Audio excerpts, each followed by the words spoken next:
Side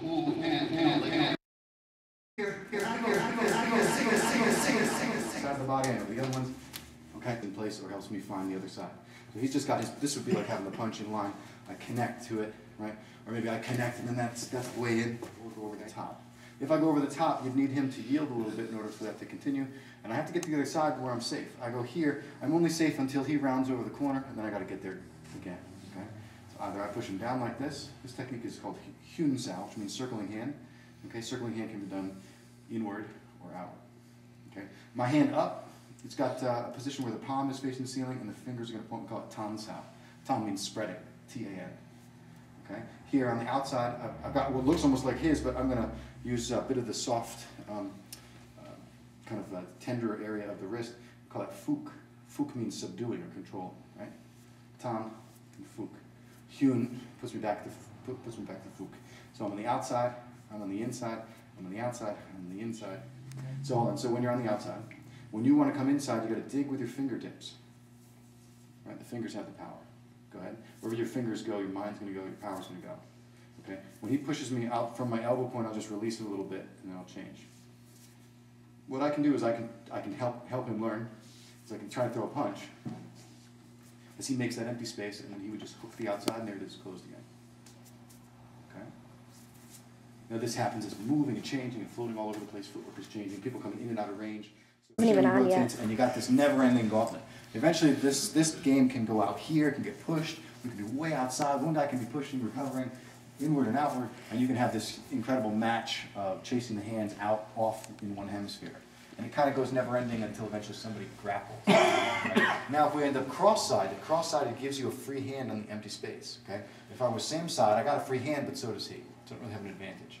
When I go cross-handed, now I've got the blind-sided hit. I can start using grabs or rotations and redirects. Okay? So what I'll do is I'll work just a straight push. He can work a straight push. Okay? Each of us close each other off, and then when it becomes too much, that's where he says to turn. Okay, so I'll leave what I call Tan Sao, which is just a hand that's palm up. Okay, he pushes, I turn, and I try not to let my elbow back up. Right? Instead of letting the elbow back up, I let the shoulder back up. All right, and then I push, and then he does the same thing. I'm pushed right into his center line. He's gonna turn his body. Then he's over there, I'm outstretched, I turn. He turns, I turn, he turns. Now, we have the same dilemma here. We have outside and inside. Inside here, now you're gonna start to use your palms a little bit. Like I'll push against him with my palm. Okay, you can still do the same thing, but you're gonna get knifed, so you got to be careful. Okay, so this is where that switching still takes over. You can switch inward, you can switch outward or underneath like that. Now we're back into the outside. Okay, so you have the outside, the inside. Okay, if you're here and you push, I can sustain this. Okay, or what I can do is I can dig in and push him away. Okay, I can sustain it. You don't have a lot of pushing power from that position. I got my chest, my shoulder, my back, my leg. Okay, so pushing from here, I rotate. Pushing from there, I rotate. So I like to use the palm here, called it Dum Sao, the pinning hand. Okay, it becomes too much. Now, hold on, slow-mo. I go to reach out for a chop. He can now pin me back. Use the same palm technique I just used. Nope. Nope. Go like this. Okay? So on the inside, he goes to hit me here. I go to stick there. You go hit me there. This is where you start to use the palm in the cross side, okay? Or we're on the outside. So outside, outside, outside. This is where you start to turn the body. Okay. Wouldn't the palm put him more at a disadvantage than you?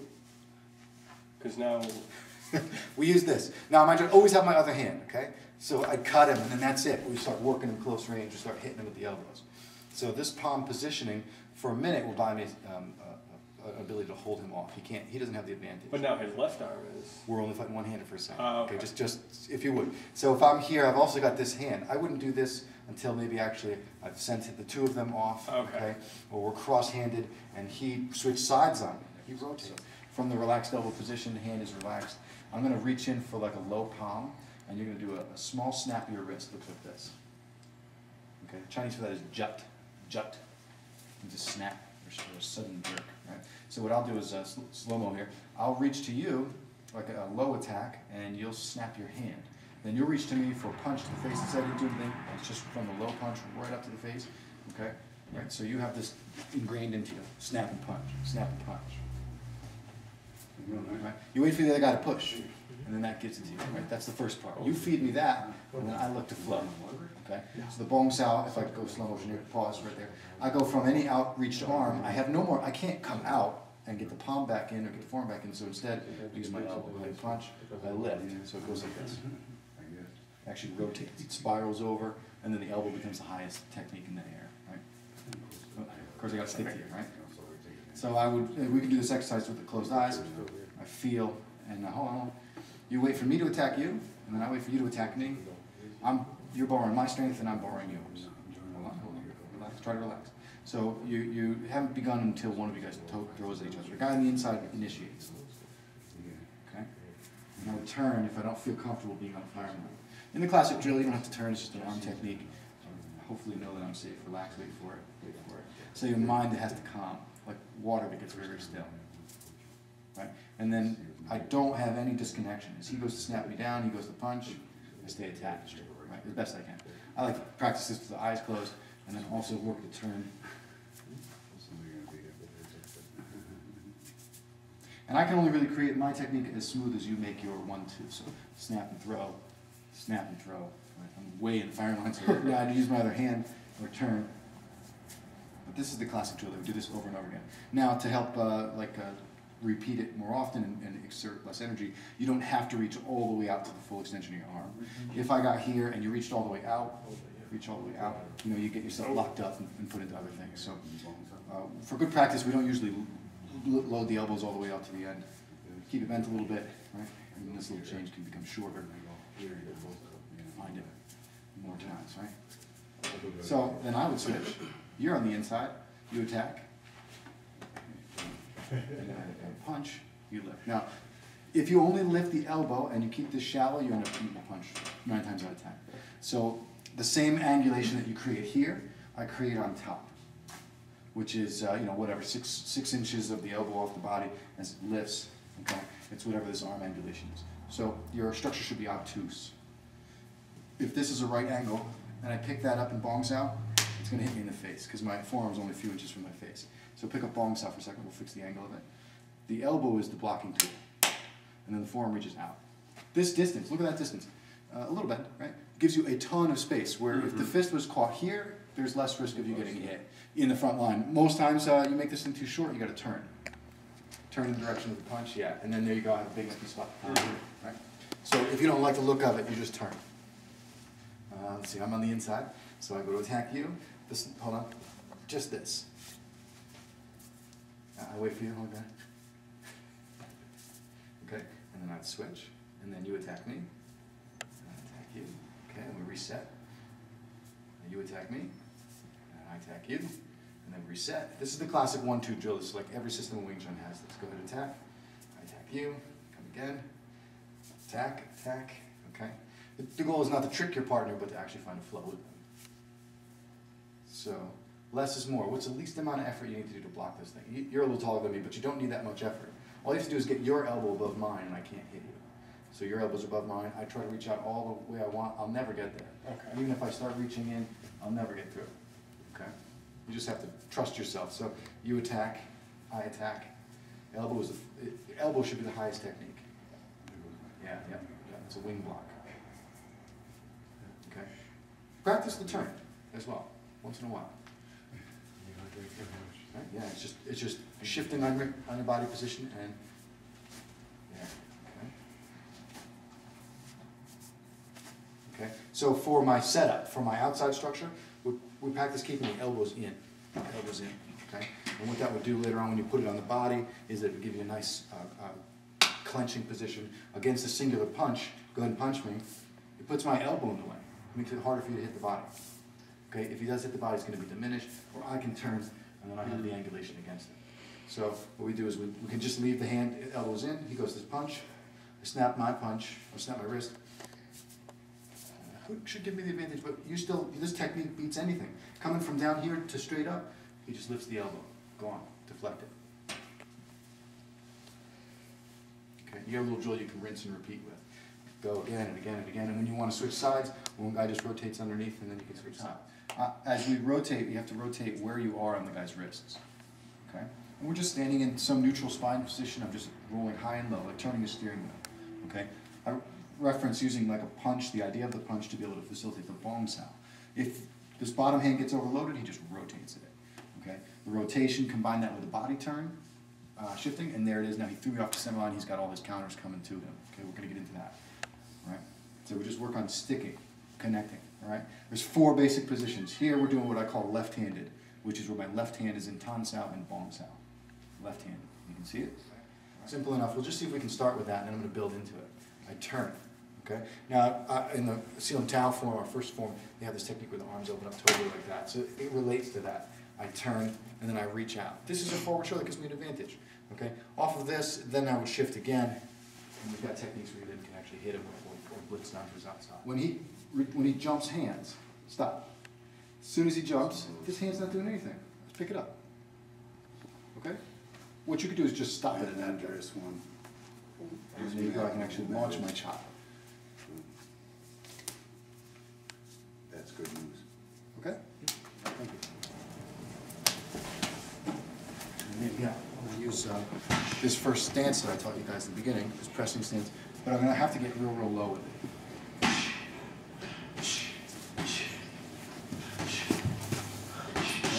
I'm going for this back here. Or you can just hit it off of this. Make a sandwich.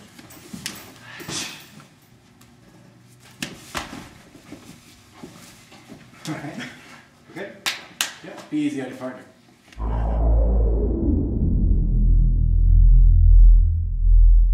Everybody just stand, just go like this. Let me just see your bi-joint position.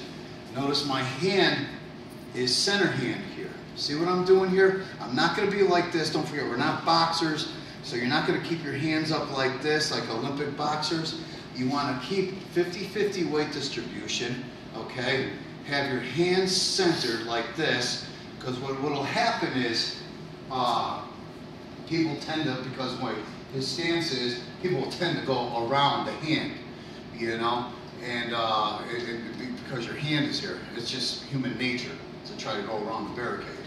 You know, so by keeping the hand centered, there's a lot of options. Like, you know, for example, I could throw a direct jab. He throws a jab, and I throw a jab cross. He throws a jab cross. I could cap it and come right in because I got my hands. Elbow, like he was mentioning before, a fist distance, the front arm, rear arm. You don't have to worry about it as much. Don't put your head, like, be relaxed, but just drop your chin a little bit. Look at the person through your eyebrows. Okay. Now, once you're here, you want to be able to just go like this, see? See how I hop. Notice my rear foot, look what it does. It pivots to get my base. See what's going on? And you just got to be smooth with that move. Now, Larry Barstow used to do is make us do this for a long time with the other movements and everything. Especially if we train his garage. So you're kind of just like this. See how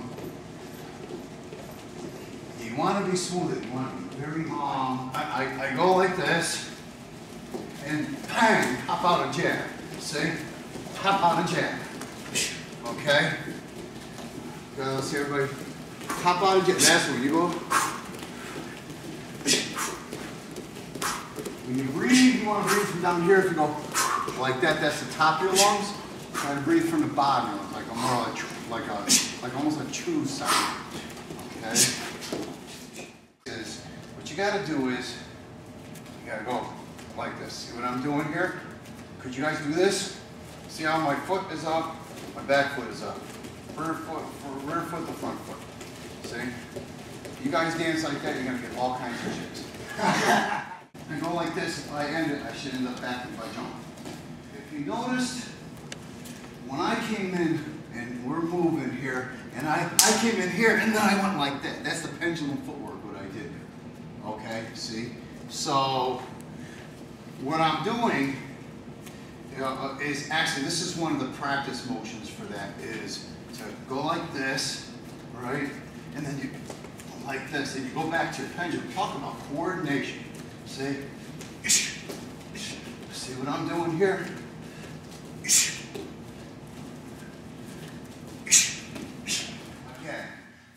footwork, the second footwork. See?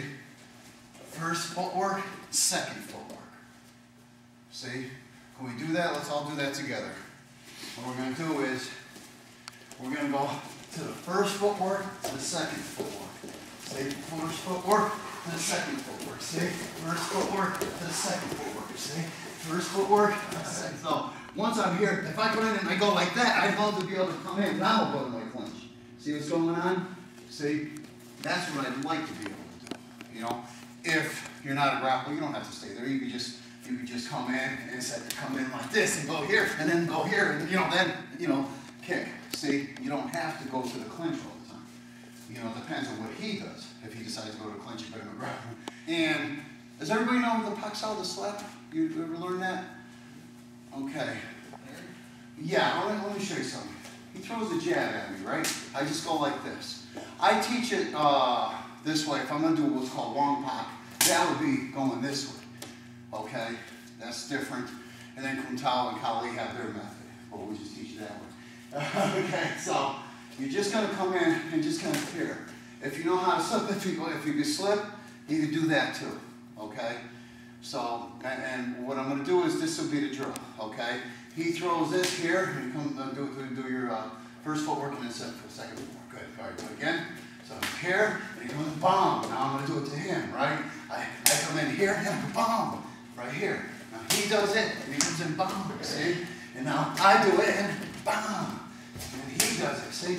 And then I'm going to do it, bomb. Okay? What do you think?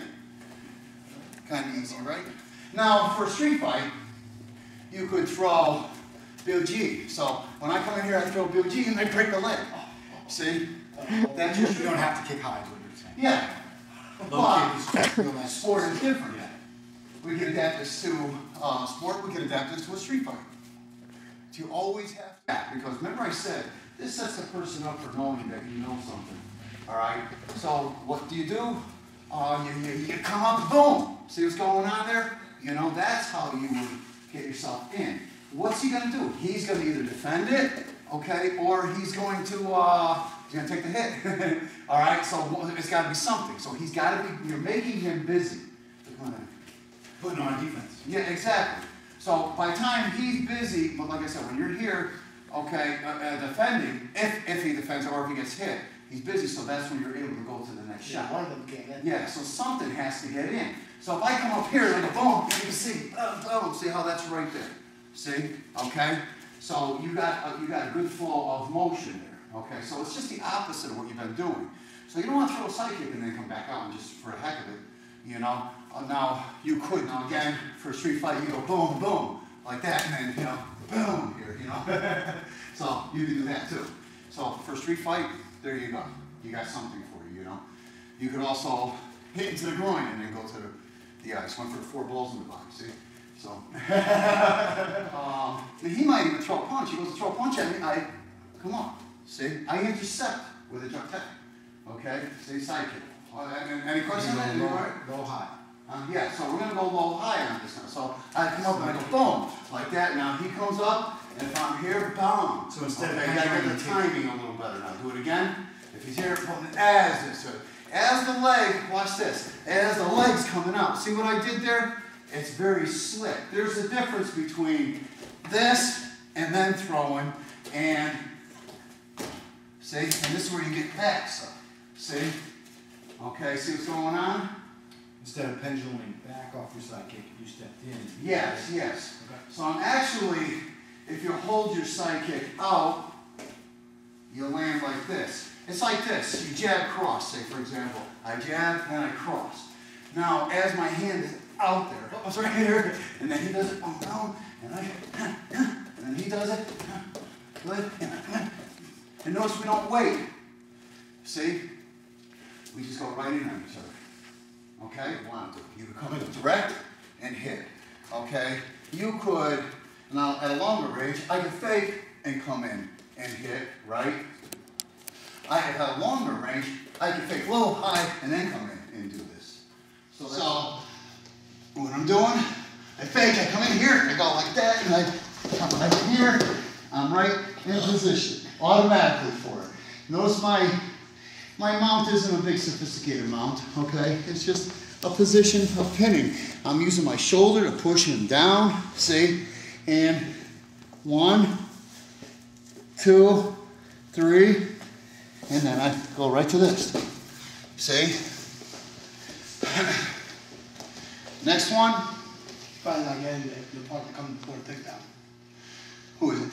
Then you go a little faster and show it. Oh, I'm sorry, I probably showing too fast. Okay, I'll do this next one slow. Okay, so I come up here and I go like this. I'm already opening up here. See? I come in. You see how I entered? That's the important part.